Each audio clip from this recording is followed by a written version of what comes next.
So I want to start by offering you a free, no-tech life hack.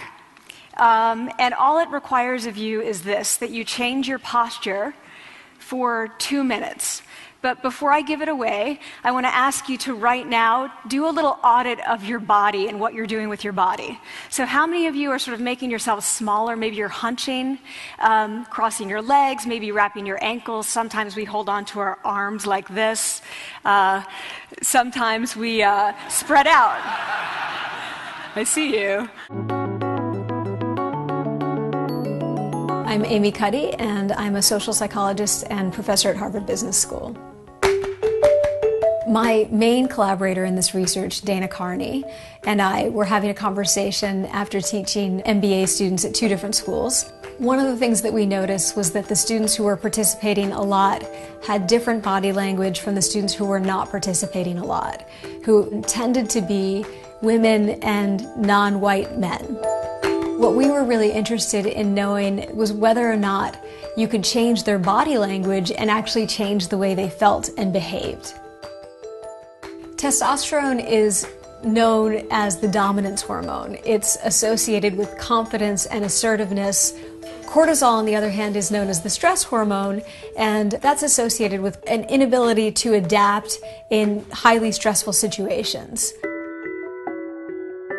People looking at primate hierarchies notice that if one member of the hierarchy becomes more powerful, within a short period of time, that member's testosterone level rises and his cortisol level drops. So we started wondering, if you pose as if you have power, will your body and your mind change in a way that looks as if you have power? So in short, we were really asking, can you fake it till you make it? So to test the predictions, we had people come into the lab.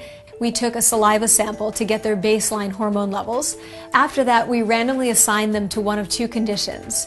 It was a high power pose condition or a low power pose condition. So what we found was that after just 2 minutes of high power posing or low power posing, you get these changes in testosterone, cortisol, and risk-taking behavior in ways that are consistent with actually having power in the real world.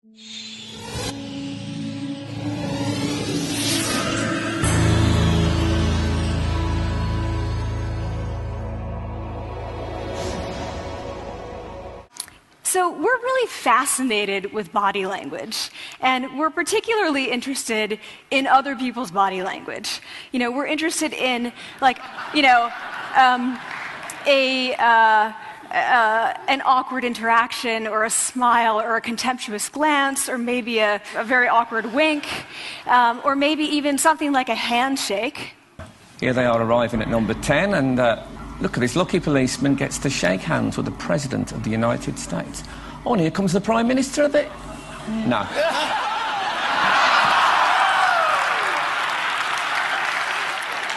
So a handshake, or the lack of a handshake, can have us talking for weeks and weeks and weeks. When we think about nonverbal behavior or body language, but we call it nonverbals as social scientists, it's language. So we think about communication. When we think about communication, we think about interactions. So what is your body language communicating to me? What's mine communicating to you? The social scientists have spent a lot of time looking at the effects of our body language or other people's body language on judgments. And we make sweeping judgments and inferences from body language.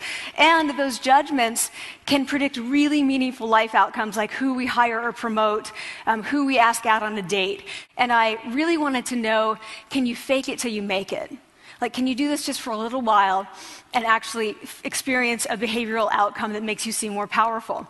So we know that our nonverbals govern how other people think and feel about us. There's a lot of evidence, but our question really was, do our nonverbals govern how we think and feel about ourselves? There's some evidence that they do. So the second question really was, so we know that our minds change our bodies, but is it also true that our bodies change our minds? And when I say minds, in the case of the powerful, what am I talking about?